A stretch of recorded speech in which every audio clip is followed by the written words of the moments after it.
कैसे हो मित्रों। तो इस वीडियो में स्टार्ट करेंगे हम next part of alternating current. और मैंने जेईई की अपडेट्स और स्टडी मटेरियल प्रोवाइड करने का एक टेलीग्राम चैनल बना रखा है जिसका डिस्क्रिप्शन में आपको लिंक मिल जाएगा, तो उसको ज्वाइन करना मत भूलना। तो अब स्टार्ट करें और next part of alternating current.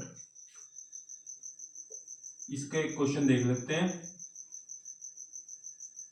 और क्या था, कैपेसिटर। ये आ जाएगा हमारा R is equals to 10 ohm, ये 20H, ये कितना ले इसको 5 mu F. V is equals to 20 sine 200t। ठीक है, क्या बात क्लियर है।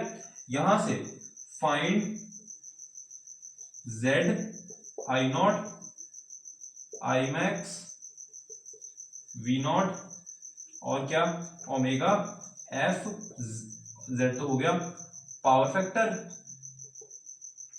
और क्या क्या निकाल ले, और क्या निकाल सकते हैं। ठीक है, हाँ XL और XEC। ठीक है, ये निकाल लो। तो यहां से देखो क्या होगा। सबसे पहले हम निकाल रहे हैं V नॉट आएगा हमारा 20, V नॉट आएगा 20। एक मिनट, कोई अगर खुद से ट्राई करना चाहते हो तो कर लो।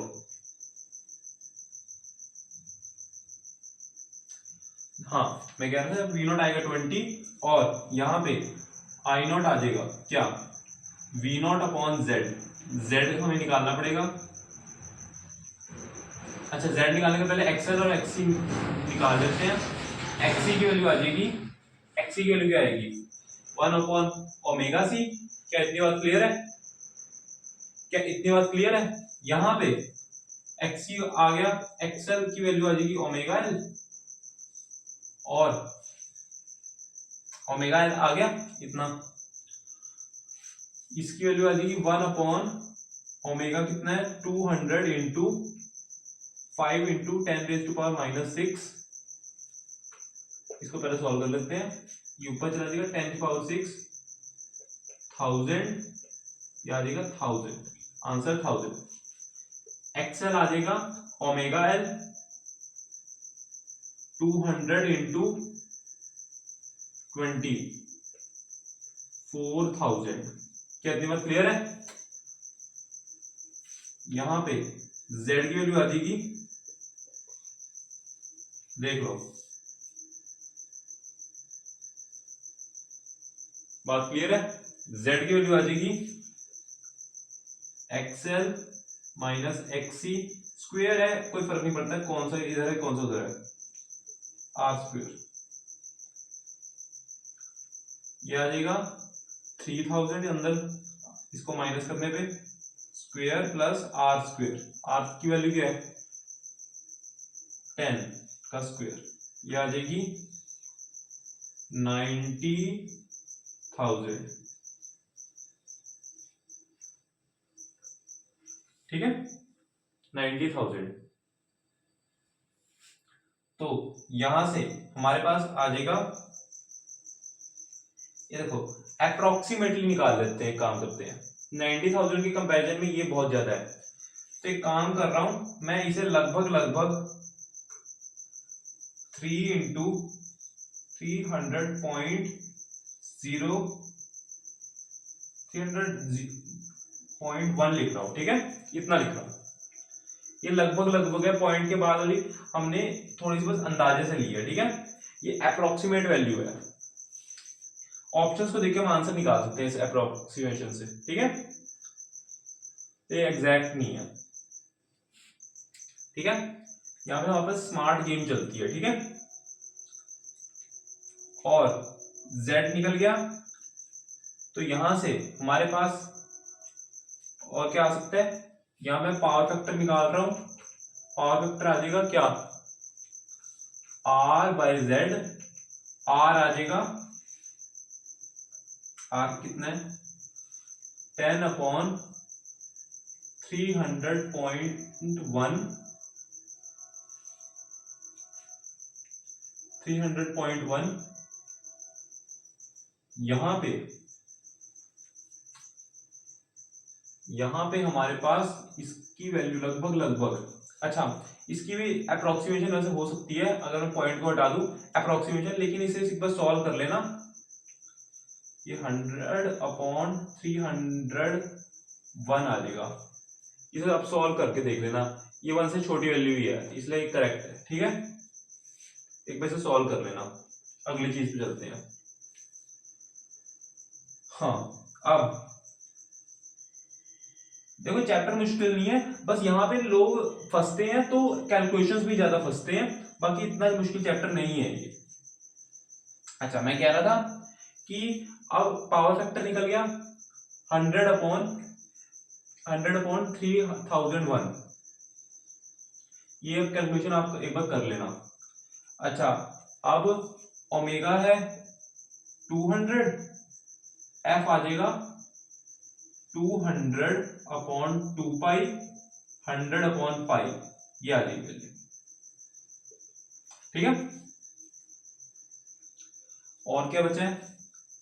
आई नॉट आ गया, जेड आ गया, ये भी आई मैक्स ही है तो वो भी आ गया, वी नॉट भी हमें पता है, ओमेगा आ गया, एफ आ गया, पावर फैक्टर आ गया, ये आ गया, ये आ गया, सब कुछ निकल गया। ठीक है, एक बार देख लो, ये भी हमने सॉल्व कर लिया। हम रेजोनेंस सर्किट में चलते हैं, very important part of this chapter.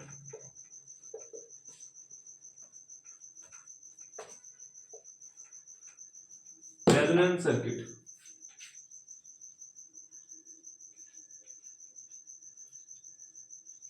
Resonance circuit.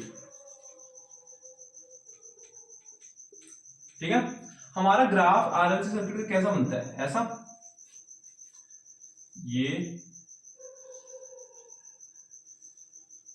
ये हमारे पास क्या होता था? एक्सी एक्सएल और ये होता था आर, है ना, ऐसे बनता था। अच्छा, हमें क्या है कि अब रेजोनेंस सर्किट होता क्या है? रेजोनेंस सर्किट की कंडीशन सुनो पहले। सबसे पहले तो कॉस अल्फा यानी पावर फैक्टर यहां पे आर हो जाता है 1, पावर फैक्टर की वैल्यू यहां पे 1 हो जाती है। हमने पढ़ा है पावर फैक्टर को इस तरह से भी लिखा जाता है, तो यहां से R = Z हो गया। क्या इतनी बात क्लियर है? क्या इतनी बात सबको क्लियर है? तो यहां से Z जो होता है, ठीक है, Z हमारे पास क्या बनता है? XL - XC का स्क्वायर प्लस R²। क्या ये बात क्लियर है? अब R की जगह Z रख दो या Z की जगह यहाँ पे R रख दो, बात क्लियर है। वैसे अब हम यहाँ पे नहीं, सॉरी, यहां पे हम R रख रहे हैं। ठीक है,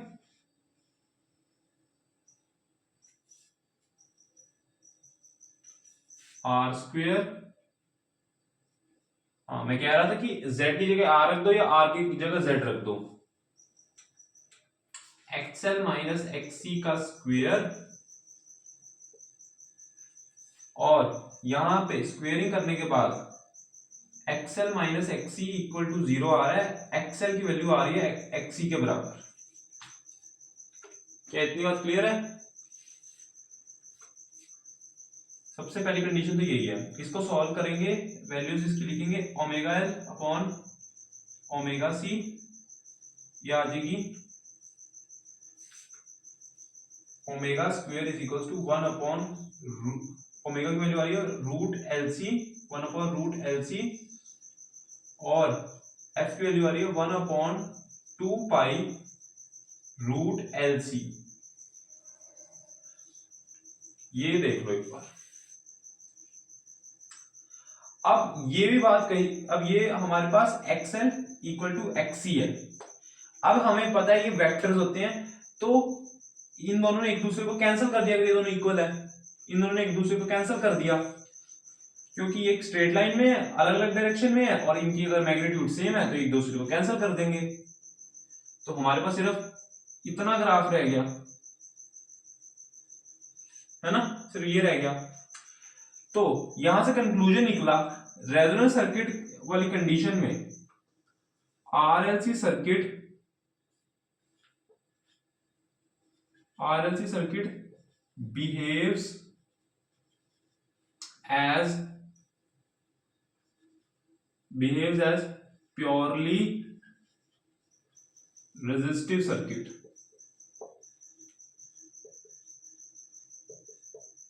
कहते हैं क्लियर है। यहां पे आई नॉट मैक्स होता है, यहां पे आई की वैल्यू मैक्स होती है और जेड हमारा मिनिमम होता है।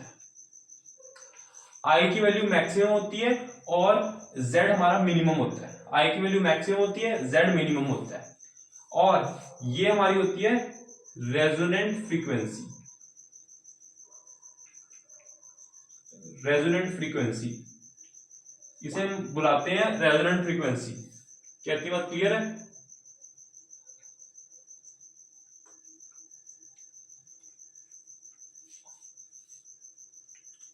क्या ये बात क्लियर है? और इस केस में Z होता है हमारा R के बराबर। XL ने XC को अगर कैंसिल कर दिया तो यहां से Z तो हमारा क्या आ जाएगा, R, सिंपल।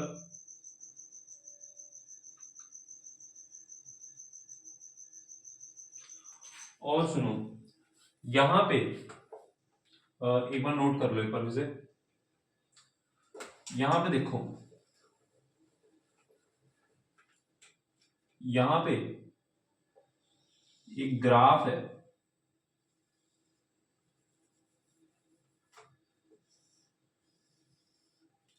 ये हमारे पास एक ग्राफ है, किसके बीच में? ये ग्राफ किसके बीच में है? Z वर्सेस F के बीच में, ठीक है। ये R मिनिमम है और ये हमारी रेजोनेंट फ्रीक्वेंसी है। F is equal to 1/2 pi root LC। इधर वाला पार्ट कैपेसिटिव होता है, इधर वाला इंडक्टिव होता है। क्या ये बात क्लियर है? देखो,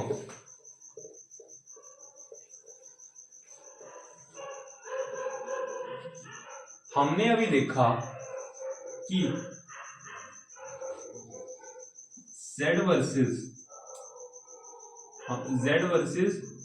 F का ग्राफ हमारा कुछ इस तरह बन रहा था, 1/2 पाई रूट LC, ये वाला पॉइंट था, और ये हमारे पास कौन सा पॉइंट था? Z वर्सेस ये है था R मिनिमम। कहते हैं क्लियर है? ये कैपेसिटिव है और ये इंडक्टिव। तो यहां से कंक्लूजन एक मिल रहा है कि हमारे पास क्या, इसकी जो फ्रीक्वेंसी होगी कैपेसिटिव की, अगर मैं मान लो इसको F0 मान लेता हूं, तो इसकी हमारे पास मान लो FC है, इसकी फ्रीक्वेंसी FC है, इसकी वजह से तो वो हमारे पास लेस देन F0 होगी कैपेसिटिव के केस में,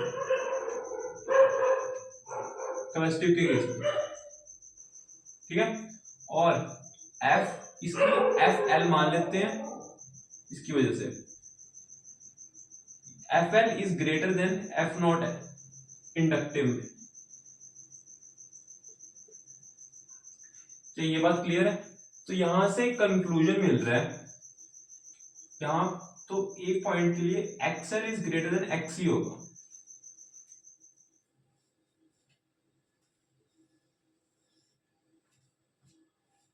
इतना नोट किया होगा।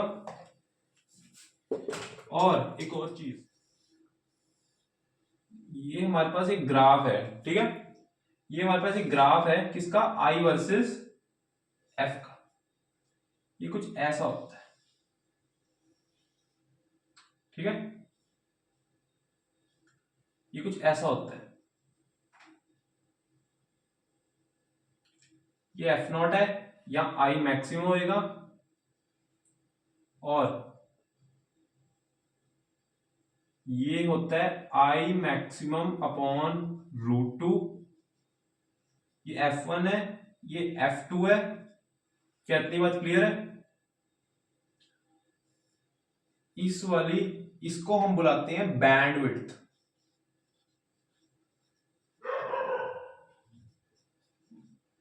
इसको हम बुलाते हैं बैंडविड्थ। और सब कुछ हो गया? हो गया है ना। ये ऐसा ग्राफ बनता है, इसे देखो हमारे पास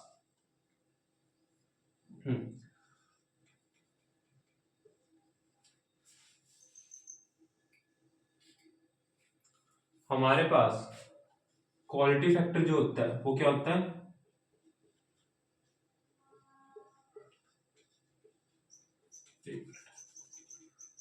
क्वालिटी फैक्टर होता है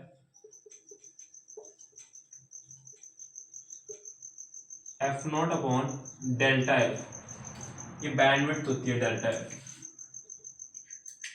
ये होती है 2 pi into max energy stored per cycle upon max energy loss per cycle. बात क्लियर है? क्या ये बात क्लियर है? चलिए बताओ। तो अच्छा, क्वालिटी फैक्टर को अगर मैं Q से डिनोट करूं, Q हमारा XL/R और XC/R, ये दोनों चीजें इक्वल होती है क्योंकि हम ये रेजोनेंस पे निकाल रहे हैं ना। तो इसकी वैल्यू होती है 1/R√L/C। एक निकाल के दिखाता हूं, एक्सएल का निकाल के दिखा रहा हूं, एक्सी का एक बार आप खुद ट्राई करना, ठीक है? इसके इक्वल ही आएगा। एक्सएल को लिख रहा हूं ओमेगा एल। ये रेजोनेंस पे निकाल रहे हैं तो ओमेगा हमारा रेजोनेंस वाला होएगा, तो ये आ जाएगा 1/2 पाई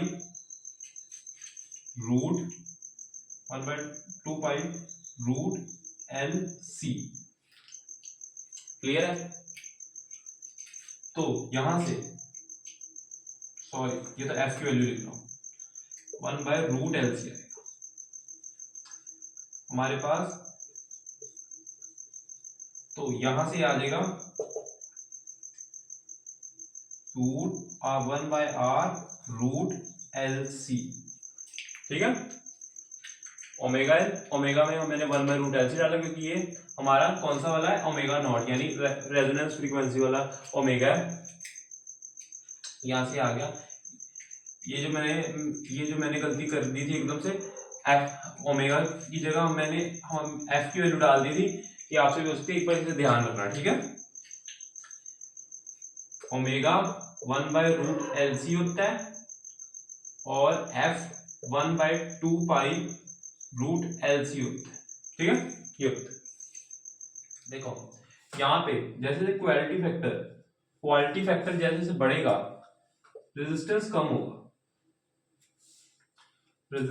होगा और इस ग्राफ की जो शार्पनेस है वो बढ़ेगी, ठीक है? इस ग्राफ की जो शार्पनेस है वो बढ़ेगी। यहां पे देखो कैसा होएगा, एक बार इसे नोट करो पहले। शार्पनेस बढ़ेगी,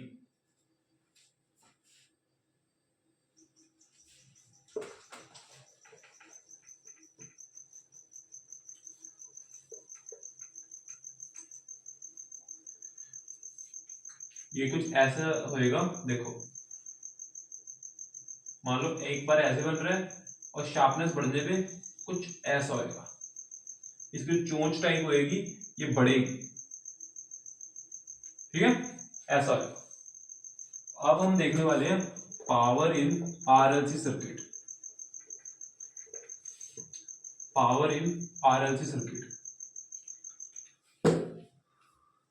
देखो क्वेश्चन नी concept power in RLC circuit. ये एक सर्किट दे रखा है RLC,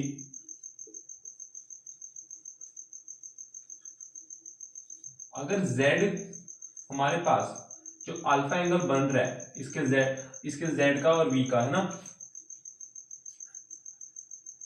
तो वो हमारे पास क्या होएगा, मतलब ये देखो V कह रहा हूं, ये देखो XL माइनस XC, ये Z है, ये अल्फा है ना, ये चीज है ना। इसकी वजह से I नॉट करंट जा रहा होगा, I करंट जा रहा होगा, I not sine omega t plus alpha. क्या ये बात क्लियर है? V अगर इसका V is equal to V not sine omega t, मेरे कहने का मतलब था V, जब मैंने कहा ये V था है ना, पहले इसका V तो यहाँ पे है, Z यहाँ पहुंच गया है, जिसकी वजह से हमारे पास I कुछ भी I पे भी हमारे पास अल्फा बना रहा होगा, I और V अल्फा एंगल बना रहे होंगे, मैं कह रहा था। तो यहां से पावर जो आती है वो आती है, या कहो पावर एवरेज पावर, वो आती है VRMS IRMS कॉस अल्फा। ये देखो यहां से IRMS, इसका ये मैं ले रहा हूं IRMS। पहले ये फॉर्मूला एक बार देख लो,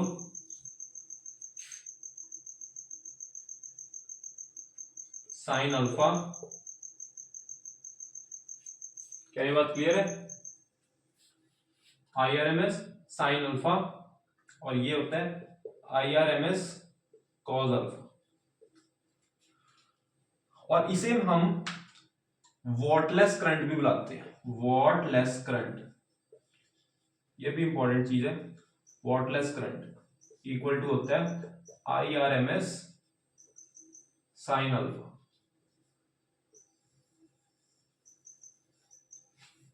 क्या बात क्लियर है? ये होता है वॉटलेस करंट।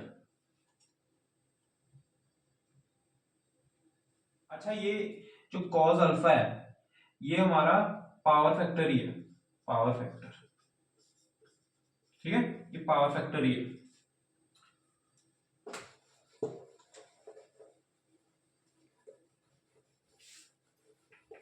अगली चीज हम ट्रांसफॉर्मर एक बार देख लेते हैं फटाफट।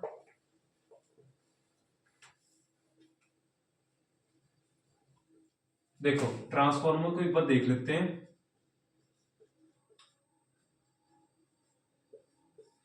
यहां पे ये मैं ट्रांसफॉर्मर बना रहा हूं, इसका एक रफ डायग्राम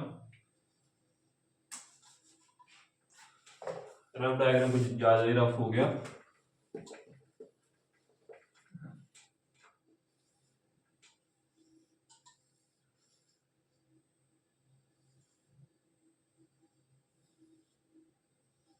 ये देखो, ये मैंने यहाँ पे मैंने टर्न्स ली कुछ, और यहाँ पे एक AC लगा दी, यहाँ पे मैंने कुछ टर्न्स ली और ये मैंने लगा दिया डिवाइस चेकिंग के लिए, करंट को EMF बन रही है कि नहीं ये चेक करने के लगा दिया। हमने देखा था इसका ग्राफ AC का कुछ ऐसा बनता है, क्या ये बात क्लियर है? तो AC में AC की डायरेक्शन बार बार चेंज हो रही है, तो यहाँ पे इसके अंदर जो हमारे पास मैग्नेटिक फ्लक्स होगी वो चेंज होगी, जिसकी वजह से यहाँ पे एक EMF जनरेट होता है। और ये दो तरह के होते हैं, स्टेप अप और स्टेप डाउन। क्या ये बात क्लियर है? सबने सुना होगा है ना, आसपास बहुत ज्यादा देख सकते हैं, सबके घरों के आसपास लगा होता है ट्रांसफॉर्मर, है ना। ये स्टेप अप होता है, या हमारे पास रियल लाइफ का भी हमारे पास बहुत अच्छे एग्जांपल्स होते हैं ट्रांसफॉर्मर के। तो हमारे घर के आसपास लगे होते हैं ट्रांसफॉर्मर, जिससे हम क्या नाम है, वोल्टेज को स्टेप अप करते हैं, स्टेप डाउन करते हैं ना, ये चीज होती है ना। तो यहां पे इसका देखो, सबसे पहले स्टेप अप में, सबसे पहले स्टेप अप में देखते हैं, नहीं स्टेप अप में रुको, पहले हम ये चीज होती है प्राइमरी कॉइल और ये होती है secondary coil.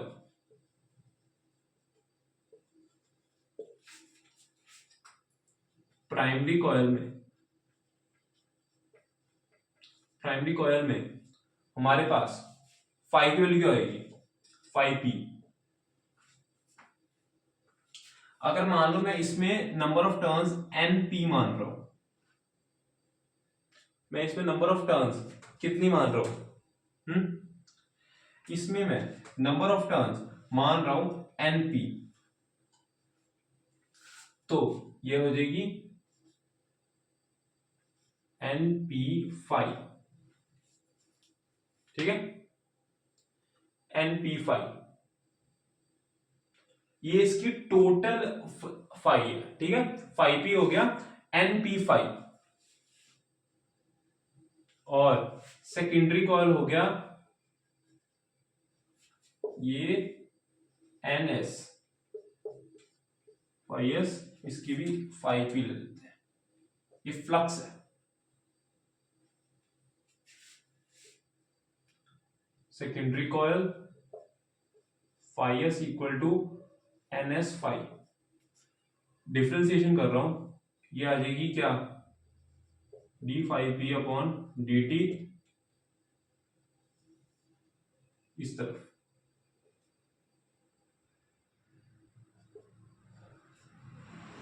N P D five by D T, ये पहली इक्वेशन। अब मैं इसको कर रहा हूं D five S upon D T equal to N P, ये हमारे पास ईएमएफ है फाइव पी, ये ईएमएफ है फाइव एस।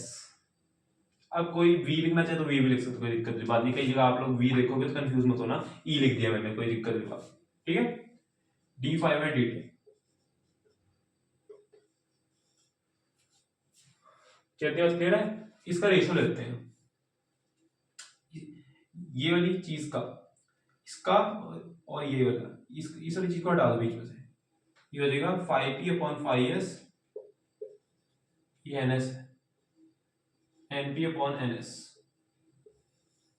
ये चीज हमेशा वैलिड है, ठीक है, ये चीज हमेशा वैलिड है। और हमारे पास देखो प्राइमरी नहीं, स्टेप अप के लिए, सॉरी, स्टेप अप के लिए क्या होता है, स्टेप अप की कंडीशन होती है N S is greater than N P, इस वाली की जो नंबर ऑफ टर्न्स है हमने ज्यादा दे रखी है, ठीक है, तो इस केस में हमारे पास, इस केस में क्या होगा, E P is greater than E S, ये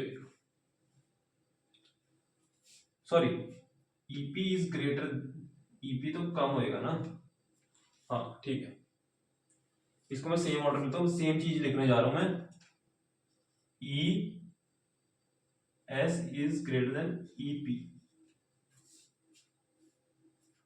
स्टेप डाउन के लिए,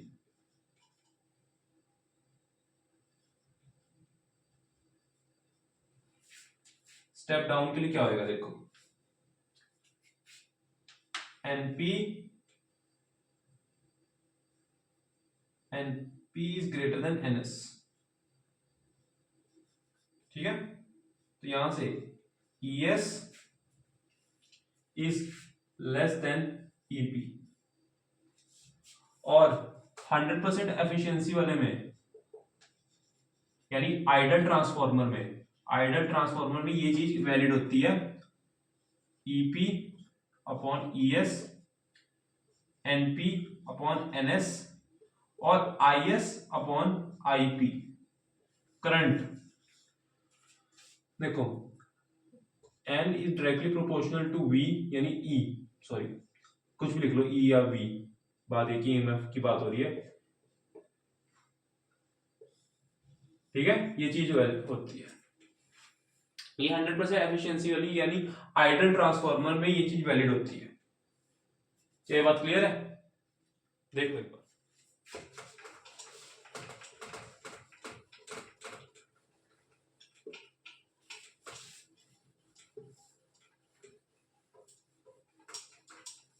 तो अभी के लिए बस इतना ही। अगली वीडियो में हम next part of alternative current को देखेंगे। होप सो इस वीडियो में आपको चीजें क्लियर होंगी, कॉन्सेप्ट क्लियर होंगे। अगर वीडियो अच्छी लगी तो वीडियो को लाइक कर दो, चैनल को सब्सक्राइब कर दो। Okay, thank you.